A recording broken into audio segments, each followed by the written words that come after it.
Welcome and namaste.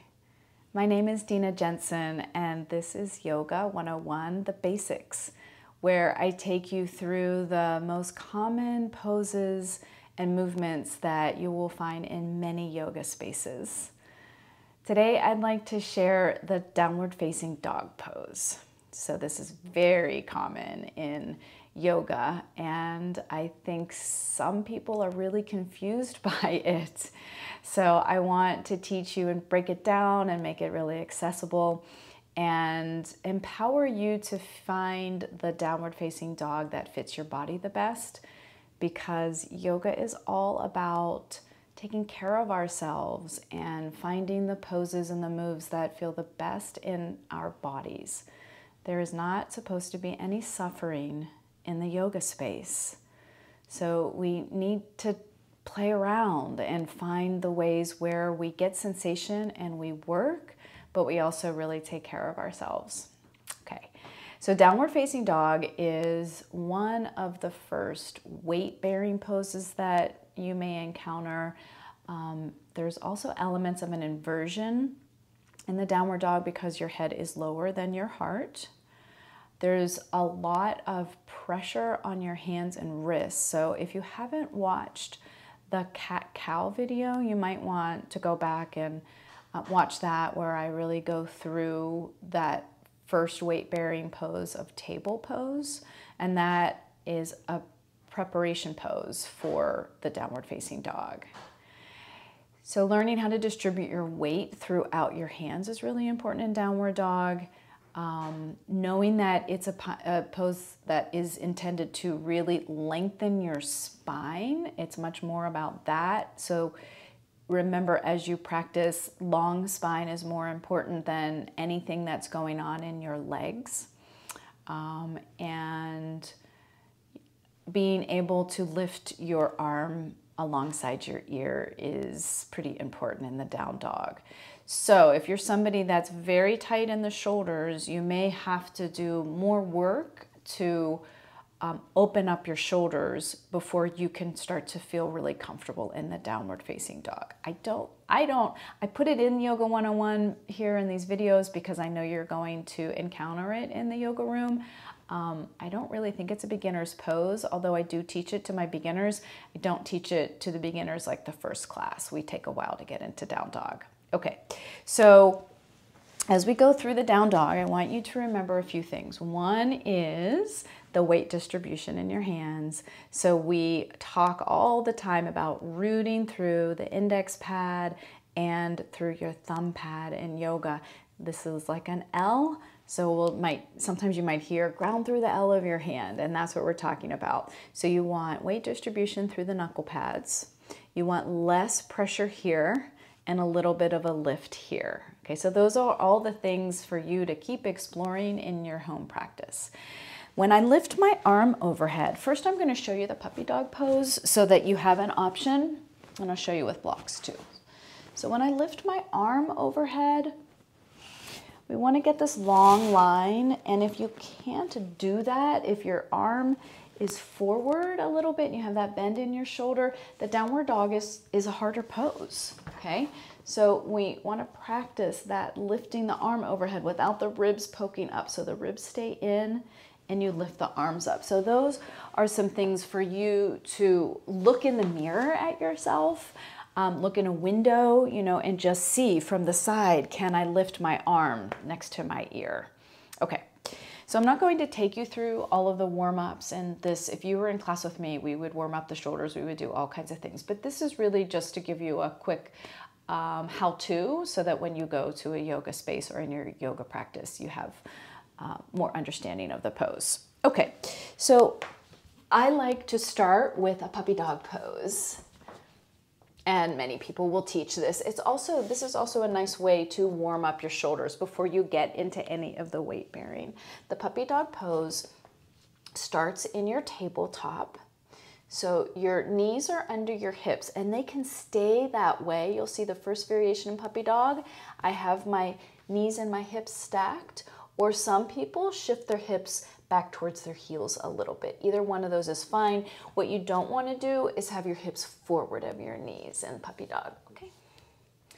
So I'll start in the tabletop pose, and then I give a big reach with my hand forward of the mat or wherever you're practicing. Reach your hands forward, and then you have hip joints here, the hip creases. You keep getting deeper in the hip creases as you pull the hips back slightly. Put your head in between your upper arms. And if you can let your forehead go to the floor, do that.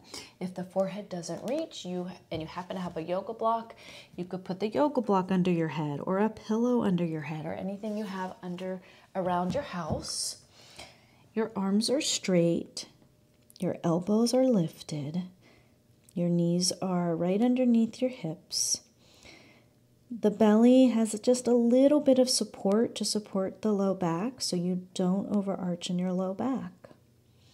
You can come up onto fingertips, lift the wrists, get a good stretch there. So this is just the really long spine of down dog, long arm. I don't have a bend in the shoulder. And take a few breaths there. And a variation of that for some is walk the hands back a little bit and they sit back a little bit. They maybe even go all the way back, sitting all the way back like a child's pose with arms forward and then come up. Okay, so that's a nice warm up for the down dog with that really long spine. Your head, your ears are in line with your upper arms when you go into Adho Mukha Svanasana, the downward dog. Okay, so let's practice getting up into down dog. There is a weight shift back, and if you can remember that when you first start, you really want to push the hips back and then lift them up. It really helps to get out of too much pressure in your wrists and gets out of the rounding in the back that sometimes happens in down dog, and we'll keep the knees bent as well. If you happen to have blocks, it's really nice to use some blocks when you go up into the down dog. So I can show you with the blocks at any height. If I had them on my medium height, I would, have my index finger on the top and kind of wrap my fingers around one edge and my thumb around the other. I can do this with cork blocks because they're supportive. So your hands in the down dog can be right underneath your wrists. Your wrists can be right underneath your shoulders, knees underneath your hips, or you can walk your blocks or your hands forward a little bit, okay? They're usually about shoulder height, but in your home practice, you can play around and just see, what height, what distance apart from each other does it feel good? Shoulder distance apart or a little bit wider. Curl the toes under, and then watch me before you do this. The hips go back and the knees come up. So I'll do it one more time. I press into the blocks, or if my hands are on the ground, I press into the ground. Toes are curled under, knees are hip distance apart. The hips go back, head in between my upper arms, and then I can lift my hips up once they're back. You can step your feet apart from each other. You can have a really big bend in the knees because it's just so much more important to get the stretch through the spine. I've practiced for a long time, so my legs do straighten and my heels drop down, but it is not the point. Your point is to get the long spine. Okay, and then we'll come down. All right, so I'm going to show you now without the blocks. I really like going through and teaching the pose this way, getting the hips back and then up instead of from hands and knees and just shooting the hips right up. Just watch. Sometimes if the hips just go straight up, there's just this leaning forward and a rounding of the spine, and it doesn't feel very good, and it's really not the intended purpose of this pose. So it's nice to learn and understand, why am I doing these different poses? All of the poses are to move our energy so that we feel great by the end of practice, but each in particular pose has different benefits for the body. And this one is just such a beautiful one to lengthen the spine. Eventually it will stretch out the back of the thighs and the hamstrings, and it's just a good stretch through the whole back body. But when you first start, you want it to be strengthening the arms, strengthening the wrists, getting a long spine, getting all of that alignment, and then you can start to play with dropping your heels closer to the floor. Okay, so here we go. table pose with your wrists underneath your shoulders. Your fingers are fanned out from each other, just kind of equal distance, grounding through the L of the fingers. Equal weight distribution through your hands. Your knees are hip distance, so you don't want your knees together, your ankles together. You want to start with a good foundation. Curl the toes under, and I'm going to press into my hand as my hips go back, head in between my upper arms, and then I lift the hips up. And I can keep the knees pretty bent. I press into the L of my finger. You can imagine you're hugging a big giant beach ball in between your elbow creases, so you kind of hug those elbow creases towards each other to get secure and strong in the arms. Keep shifting the hips back, and then lift them up. And once you're there, if you're really up on tippy toes, that's fine. Once you're there, if you want to play around, can I start to drop my heels down? Maybe my legs straighten, or pedal it out. I'm here for a long time, so you can come out. I'm just used to doing this. The other heel drops down and a knee points straight forward. This is called walking the dog. So just look at your knee, and you don't want the knee to point in towards your midline more. When it bends, point it straight forward. As the heel drops down, push into your hands to get the good stretch. And as the other heel drops down, push into your hands and get a good stretch. And then come down. All right. So, downward dog, Adho Mukha Svanasana.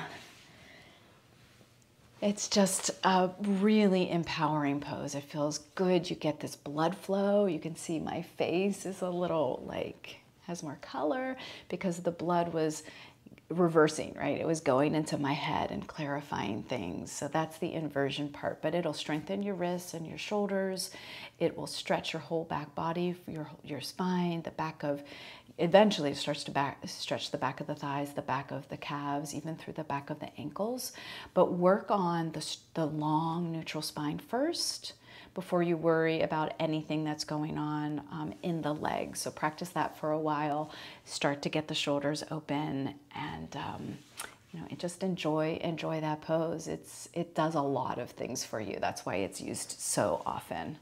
So I hope that you're enjoying these Yoga 101 yoga basic videos. Please subscribe to my channel if you would like to learn more yoga from me. My intention here is to help you and support you so that when you go into your yoga space, you just feel more confident and more empowered to practice the yoga that feels the best in your body.